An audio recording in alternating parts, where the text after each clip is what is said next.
What's up, guys? I was just watching some Day Tripper. Y'all ever seen this show?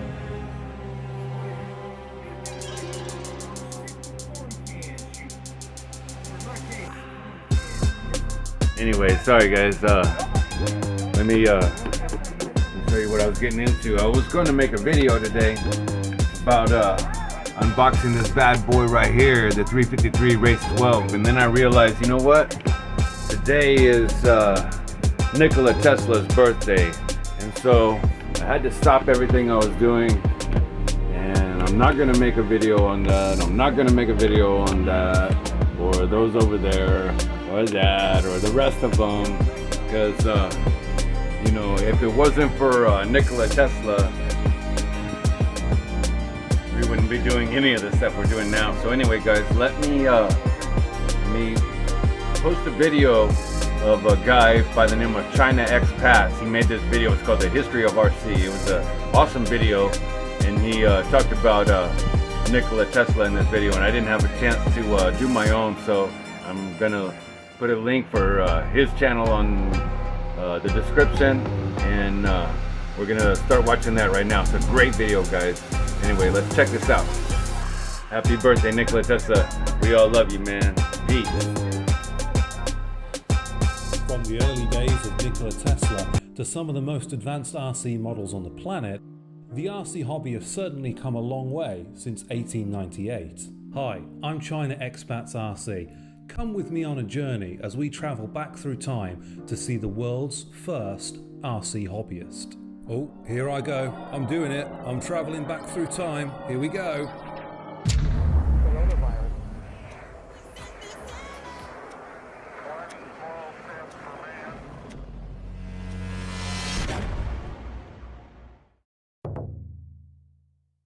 It would be during an electrical exhibition at New York's Madison Square Garden that Nikola Tesla would show the world the first example of an RC model. The crowd is reported to have said that maybe Tesla was telepathic, or perhaps some kind of wizard. Tesla simply responded, "The world moves slowly, and new truths are difficult to see." Tesla's RC boat worked by receiving radio pulses from a large control box. Radio pulses were received by a rudimentary radio-sensitive device called a coherer. These worked by allowing current to flow through them when the middle section was hit by radio frequencies. This formed the basis of a simple on-off switch. Yes, as you'll be unsurprised to learn, the world's first RC model did not have full resolution channels. This allowed the boat's propeller to be switched between off and full ahead. However, using an ingenious system of gears and spinning discs, Tesla was able to move the rudder into 3 positions: left 45 degrees, right 45 degrees, and midships 0 degrees. This amazing technology is why Nikola Tesla was the world's first RC hobbyist.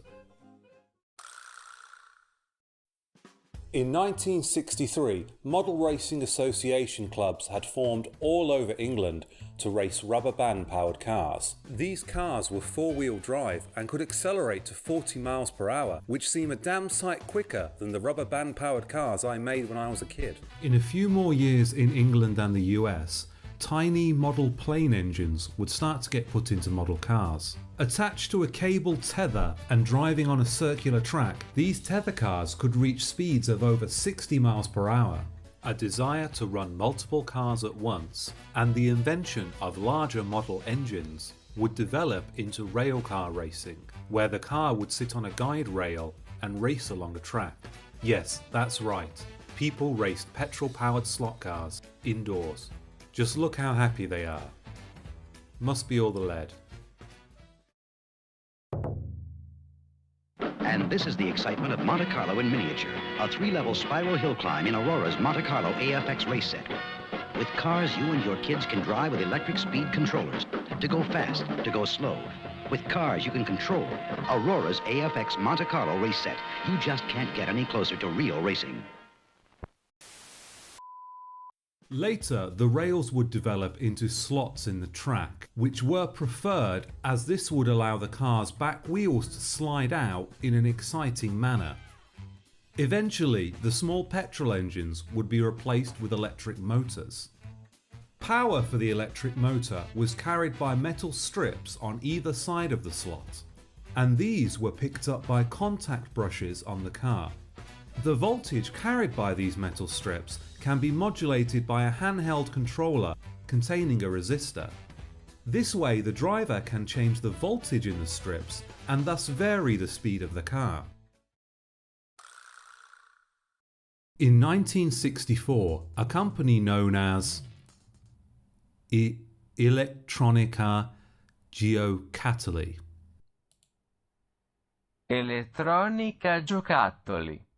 would release the world's first ready-to-run RC car, the Ferrari 250 LM. Just look at that controller. Looks like they were trying to build the most unergonomic thing they could. Forward seems to be a switch.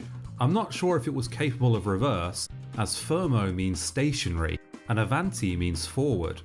So I guess you just switched to forward and the car went forward at full speed? If you own one of these, please let me know down in the comments how this works. The car took two 9-volt batteries and was reported to reach the impressive speed of 3.6 kilometers per hour. In 1967, an issue of Car Model magazine would be published talking about the latest craze of RC control. The article talks about several new developments that has made RC more affordable to the average consumer. The transistor, combined with newer nickel-cadmium batteries, has made the dream of remote-controlled wheel-to-wheel racing possible. Here we can see a typical glow-engine RC car that was available around the late 1960s or the early 1970s.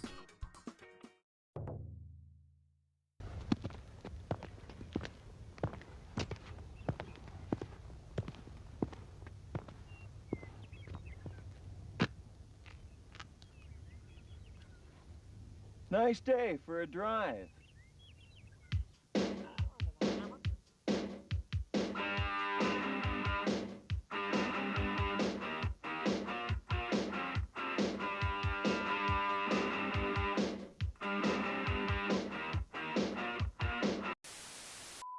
The 1980s are where RC would make its mark on the family home. No longer was RC just scale models built by weird men in their sheds, but a toy that even the cool kids could enjoy. The 80s would see some of the most famous RC companies emerge, such as Team Associated, Traxxas, Losi, and Tamiya. As well as RC toys, the 80s would see some real high-performance models, such as the Team Associated RC10.